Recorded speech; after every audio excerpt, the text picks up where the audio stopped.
Hey there, welcome back to my channel. My name is Brittney Bundles, and today's video is going to go over a question that I got. The question that I got via email, I'm just going to paraphrase it like I typically do the questions that I receive. It was pretty much asking, can I effectively sell hair extensions if I have a no refund policy? So I'm going to be breaking that question down and just going over my insight and opinion on this topic. If you have been following this channel, then you know that I create videos very frequently in regards to my experience with my hair business. And if you remember, a few years ago, I was doing a lot of different videos on my opinion of having a refund policy and exchange options and things like that. I do want to say this before I get started with the video. Ultimately, whatever you decide to do is up to you. This is your business. This is one of the benefits that you have as an entrepreneur, as an owner, as a boss, whatever you want to title yourself, to be able to navigate your business in a way that's going to be most efficient and valuable for you and your customers and clients. So you don't have to heed everything that I say. I honestly just recommend, like I said before, you ultimately do what it is you want to do. But I do have an opinion on the topic, so I'm going to be going over that today in this video. I also want to give you all a disclosure because I am driving, obviously, and the heat is on. It's cold, so I don't want to turn the heat off, and with my schedule, I'm not going to be able to record any other time besides like now in the car. So I want to make sure that I'm getting this video out as soon as I can as well. So please disregard any background noise that you hear. So I'm going to be going over some of these tips with you all in this video in regards to, can you effectively sell hair extensions without having a no refund policy? So before we get into the video, be sure to give the video a big thumbs up. Please make sure that you are subscribed, and let's get right into it. So the first thing that I want to start off by saying is this.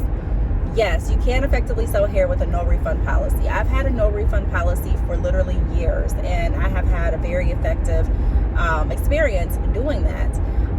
One of the tips that I would recommend you apply or consider applying to your business if you are going to have a no refund policy is testing out the hair thoroughly before you start offering it, before you start selling it. This is one of the reasons why it is very risky to only sell via pre-order or drop shipping without testing the hair at all.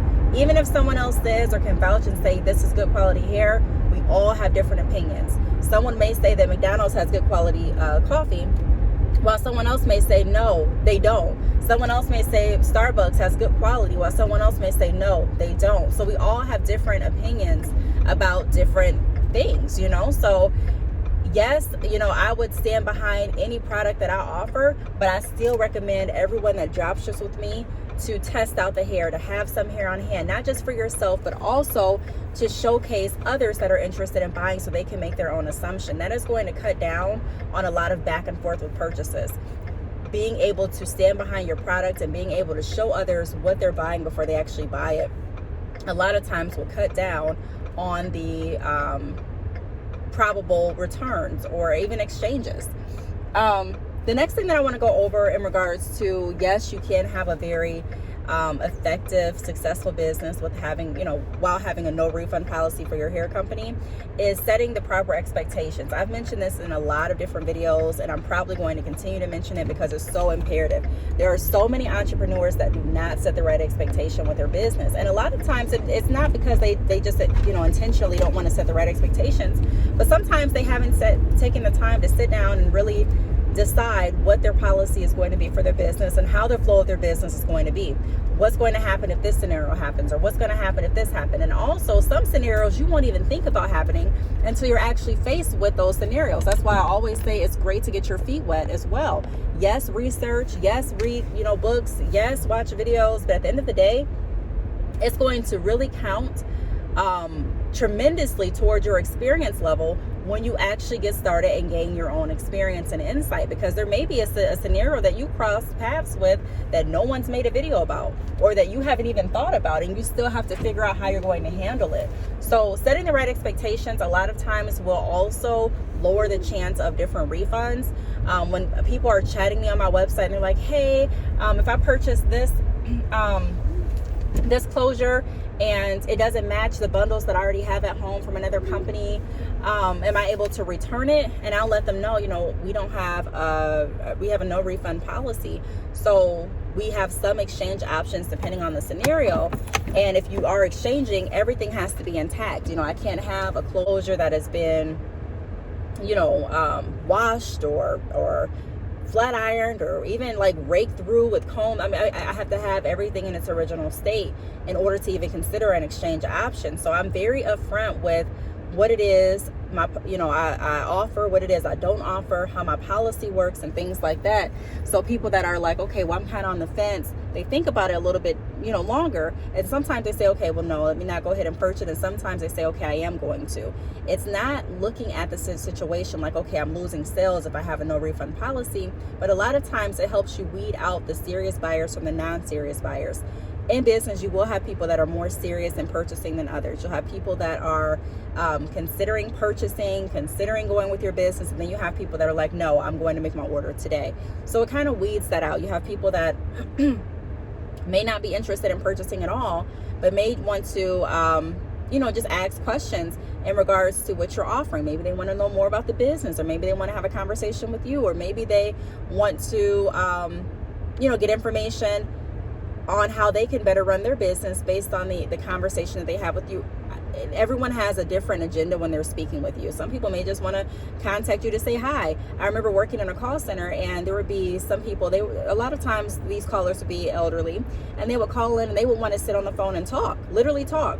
Not because they knew who I was, not because I knew who they were, not because of anything like that, but because a lot of times they would be bored. And I know this because I would ask, hey, is there anything else I can help with pertaining to your bill or your account? And they would say, well, no, honey, I'm just a little bored. I'm old and I don't have anyone to talk to. My family, they're too busy. And it would go on to another conversation. And I'm sure a lot of people have had those experiences too. So when you're in business, you're going to work with a lot of different people. Some people are going to be serious buyers and some just aren't. But having that no refund policy, a lot of times it kind of weeds out who's serious and who's not at that moment.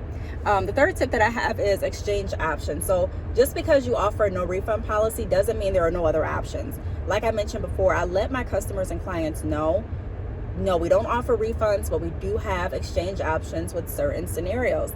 So I did not realize I had this mask on the whole time. I'm sorry. So you want to be cautious of that as well, because if they don't know, if they're just like, okay, well, if I purchase, I'm just stuck with it no matter what. Like if I get a bad bundle of hair, if I get a texture that I didn't order by mistake, like there's no options, you're telling me I'm just stuck with it. And some people start really, over analyzing and getting nervous about it. And you're like, no, that's not it. We will be able to help. If we send out something that's wrong on our end, we're going to fix it. If, you're eligible for an exchange option based on your circumstance and based on the, how the extensions are, like were they tampered or not, things like that, we can look into different exchange options for you. And a lot of times customers will say, okay, I feel a sense of relief. Even if they don't say it out loud, they'll, you may see, if you're face to face, their facial expressions looking a little bit more relieved, or you may hear in their tone, a tone that's a little bit more relieved. So it's just very important to let your customers and clients, potential customers and clients, know what it is you can do and not just focus on what you can't do. That is something really, really big when it comes to sales. A lot of salesmen and a lot of saleswomen make the mistake of accentuating what you can't do instead of accentuating what you can do. A lot of times people don't want to hear about what you can't do. You still want to tell them to set the right expectation, but you want to emphasize what you can. So we don't offer exchange options, but we can offer refunds with certain scenarios, as long as the hair has not been tampered, altered, and it's in its original state like you received it. And then you go on and you can tell more information if they ask more questions and things like that. The fourth tip that I have is lead with benefits. So asking the right question to find the specific value. So this is something that you want to do as well if you don't have a refund policy, is you want to make sure that you're asking as many questions as you can to make sure that the purchase that your customer is purchasing, or the item that they're purchasing, or the service that they're purchasing, is exactly what they intended to purchase. So you may want to ask additional questions to see, hey, is there anything I can help with? What texture are you looking for? What style are you going to be doing? Tell me a little bit more about the wig that you're having created. Things like that, so that you can understand. Because someone may be saying they want a really full curly wig, and they may have ordered body wave, and you may be thinking, if you really want a big, voluptuous look, or a wig created with this, this look, and she may have sent you a picture, or he may have sent you a picture of what they're going for, and you see that it's more so like tight curls and they're big and fluffy. You may want to offer your kinky curly texture. Hey, based on the picture that you're going for, based on the style that you're interested in, I recommend going with the Mongolian kinky curly, and even sending some pictures. This is what this texture looks like. It's very similar to the picture that you sent over. It's beautiful. It is very easy to achieve that look with spraying water and conditioner on it. You can also straighten the hair if you want more of a like kinky straight look. You can kind of go over and sell based on the benefits that they are interested in. And you gather that information from what it is they're trying to achieve. So that's how we kind of find the value. We get what they're interested in, we get what they're looking for, and then we tailor our offer to fit their wants and their needs. And then the last tip that I have is if someone is asking questions about refunds and additional questions to find, what would I put? I'm sorry, I'm reading my notes. If someone is asking questions about refunds, ask additional questions to find out underlying concerns. So if you have someone and you can tell that they're really hesitant on making the purchase, they're like, I really do want the hair, but I don't know. And they keep coming back. On Shopify, you're able to see how many people are coming back, especially if they do like Shopify chat, or if they have done like abandoned cart emails. You can see, or if they make a purchase, you can see how many times they've visited your website before they actually made that purchase. And like I said, through Shopify chat, you can see, how many times they've gone back to your website and things like that. So you can kind of track with Shopify. Side note, if you are interested in switching your e-commerce business to Shopify, or if you're interested in trying out Shopify, click the link down below, choose the plan that works best for you, and there may even be a free trial, but you have to click that link to see. But you want to ask additional questions to really understand what it is they're concerned about. If someone's concerned about spending too much money this week, then that gives you a motive or an inkling to perhaps offer your buy now, pay later options. I know for me it would. Okay, well, I don't want you to spend your last dollar on, even my products. So what I can offer is this. Sezzle allows you to split up your payments into 4. You don't have to pay everything today, and I can still go ahead and get your order ready to be processed and shipped. Giving them different options. If someone's like, well, I don't really know if I need 2 bundles or 3 bundles. I don't really know if I need 4 bundles. I don't want to have to return one. You know that you don't have a return policy. So being upfront right there, then and there, well, we don't offer any refunds. So we want to make sure that when you purchase, this is a decision, or these are the bundles that you are confident. You want to make sure that you're confident with the decision, because we don't offer any refunds. However, if you do need to order another bundle, this is what I would recommend doing. And they may say, well, I don't get paid again. Okay, well, I would set, are you able to set this aside? Because if we do it that way, then you could maybe do, I'm just saying maybe because I don't know your budget, but, you may be able to purchase another bundle and do the buy now, pay later options. Or we can go ahead and do 3 bundles. And have you considered doing a closure? Because sometimes with this style, there are a lot of people that can get away with having a closure or a frontal and these bundles instead of having 4. Are you planning on doing leave out? You can kind of have those conversations, and they already know that you don't offer refund options, but they also know that you're trying to work with them and trying to find a solution. So a lot of times it's building a stronger relationship bond, and it's helping your business grow even further. Even though you may not see it, they're still appreciative a lot of times because you took the time to try to find a solution for them, to get them ultimately what they want while still respecting your business policies and how your business runs and operates. So I really hope that this video helped showcase how you can still run an effective business with a no refund policy. Like I mentioned before in the beginning of the video, I've had a hair business for some years. I have had a no refund policy for some years, and it has really cut down on a lot of back and forth. I have had a few payment methods that I offer on my website. I don't offer like credit card payments. I haven't even enabled Shopify payments, and it has really cut down on a lot of chargebacks and fraudulent cases and things like that. So ultimately, you have to figure out what's going to work best for your business. If I hadn't had gotten my feet wet and actually had my own experiences with getting or having like a chargeback or a fraudulent order with my business, then I wouldn't have known what type of policies would work best for me. So that's why I'm saying, I'm not someone that believes that you just have to make all of your mistakes on your own.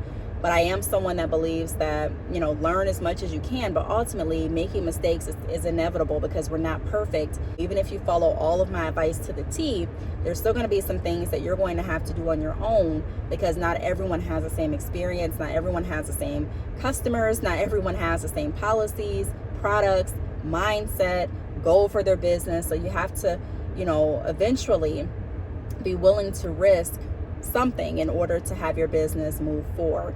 So I do want to thank you all for watching this video. If you have any additional questions, feel free to leave them down below.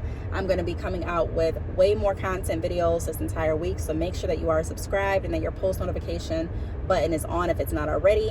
Now that Vlogmas is over, I'm still going to have some vlogs here and there, but I'm more so getting back to my content videos. So those of you that really enjoy my business tips, motivation videos, hair videos and things like that, I'm sure all of you are going to be excited for what's coming next. So I thank you again for watching the video, and I will see you all in the next one. Bye.